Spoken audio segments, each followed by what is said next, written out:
चलिए फिर हम आगे बढ़ते हैं। क्वेश्चन नंबर 51 से हम स्टार्ट करते हैं। 50 तक हमने पूरा कंप्लीट लास्ट क्लास तक कर लिया था। तो 51 पर है, what does reasonable accuracy in statistics mean. ध्यान से इस चीज को समझना, क्या पूछ रहे हैं वो हमसे, रीजनेबल एक्यूरेसी के बारे में पूछ रहे हैं और कहां पर, स्टैटिस्टिक्स में। ठीक है। पहला है एक्यूरेसी इज नॉट रिक्वायर्ड, नहीं भैया नहीं, बिल्कुल भी नहीं। ओनली रफ एस्टिमेशन मैटर, नहीं ये भी नहीं। इसका करेक्ट आंसर है C, a reasonable degree of accuracy is essential depending on purpose and resources. ध्यान से इस चीज को समझना, ऑप्शन कौन सा है इसका, सी है, a reasonable degree of accuracy is essential depending on purpose and resources. और डी क्या था, always aim for 100% perfect data, नहीं। तो इसमें आप ए हटा दो, बी हटा दो, सी हटा दो। एक्सप्लेनेशन पढ़ के देखते हो, लिखा हुआ accuracy should be reasonable, balancing purpose, investigation size and available resources. कोई दिक्कत तो नहीं है। एक्सप्लेनेशन में क्या लिखा हुआ है, accuracy should be reasonable, balancing purpose, investigation size and available resources. 52 पर हम बात करें तो 52 क्या बोलता है, what is required for statistics to be mutually related and comparable. ध्यान से इस चीज को समझना, क्वेश्चन नंबर 52 क्या बोल रहा है कि what is required for statistics to be mutually related and comparable. तो पहला वाला है, data must be from unrelated field, नहीं बिल्कुल भी नहीं। दूसरा है, numerical value should allow comparison, अगर न्यूमेरिकल वैल्यू होगी तभी हम क्या कर पाएंगे, कंपैरिजन कर पाएंगे। तो इसका बी सही आंसर है। सी में क्या बोला हुआ है, ओनली क्वालिटेटिव फैक्ट्स मैटर, नहीं बिल्कुल भी नहीं। स्टैटिस्टिक्स डोंट नीड कंपैरिजन, बिल्कुल भी नहीं। ठीक है, तो करेक्ट क्या है इसका, बी। यहाँ पर लिखा हुआ है, एक्सप्लेनेशन पढ़ के देखते तो लिखा हुआ है, statistical data must be comparable, enabling meaningful and analysis।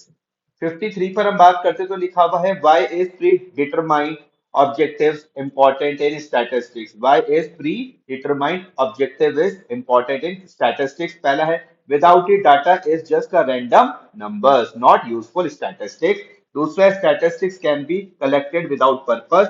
फिर है सी में क्या था, objective reduces the need for accuracy. और डी है, it only applies to financial data. तो इसमें बी नहीं होगा, सी नहीं होगा, डी नहीं होगा, करेक्ट आंसर इसका क्या है, ए। ठीक है। Why is predetermined objectives important in statistics? Without it, data is just a random number, not useful statistics। ठीक है। Only data collected with a clear objective qualifies a statistics। 54 पर हम चलते हैं तो यहाँ पे लिखा हुआ है कि what does enumerated और estimated mean in statistics। ध्यान से समझना, enumerated और estimated mean in statistics। तो पहला है, statistics must always be exact, नहीं। Data can be collected by counting, counting के लिए हम क्या बोलते हैं, एन्यूमरेशन। और estimating depending on investigation size, किस पे डिपेंड करता है, इन्वेस्टिगेशन साइज पर। ओनली गेसेस आर एक्सेप्टेड, नहीं। और D, small investigation must always use estimation. तो करेक्ट आंसर होगा इसका बी। ए हटा देते हैं, सी और डी करेक्ट है इसका बी। ठीक है। तो एक्सप्लेनेशन में क्या लिखा हुआ है कि लार्ज इन्वेस्टिगेशन में rely on estimates while small ones use direct counting. 55 पर हम पहुंचे तो 55 क्या है, why must statistics be collected systematically. पहला है, randomly collected data leads to strong conclusion, बिल्कुल नहीं। नो प्लान इज नीडेड, बिल्कुल भी नहीं। A systematic plan ensures data reliability and conclusion. तो करेक्ट आंसर इसका क्या होने वाला है, सी। ध्यान से इस चीज को समझना। और डी में क्या था, haphazard data is easier to analysis. पहला गलत, ए बी और डी है आपके पास रॉन्ग। करेक्ट आंसर है, systematic plan ensures data reliability and conclusion। Why must statistics be collected systematically? ठीक है।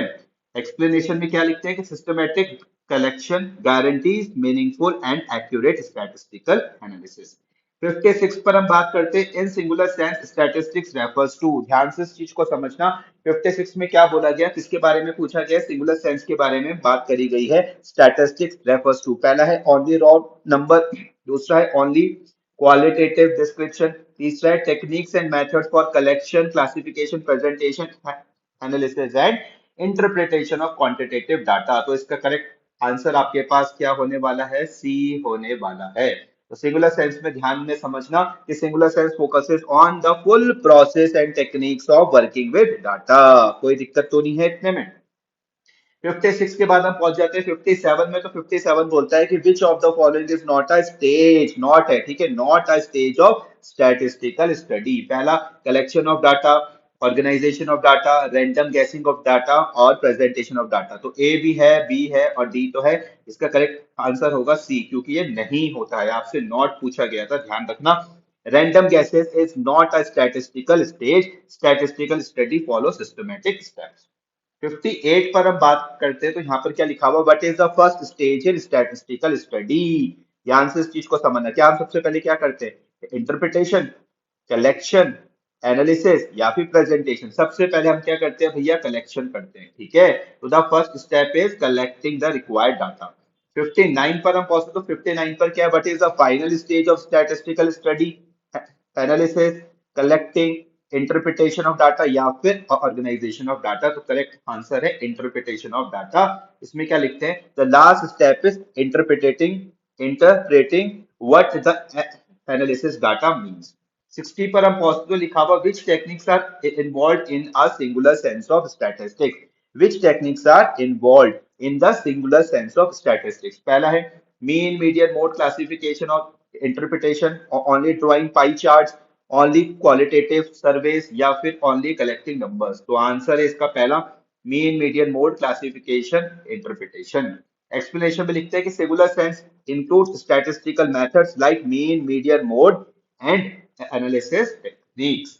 ठीक है, नेक्स्ट क्लास में हम आपके साथ बात स्टार्ट करेंगे 61 से। तब तक धन्यवाद।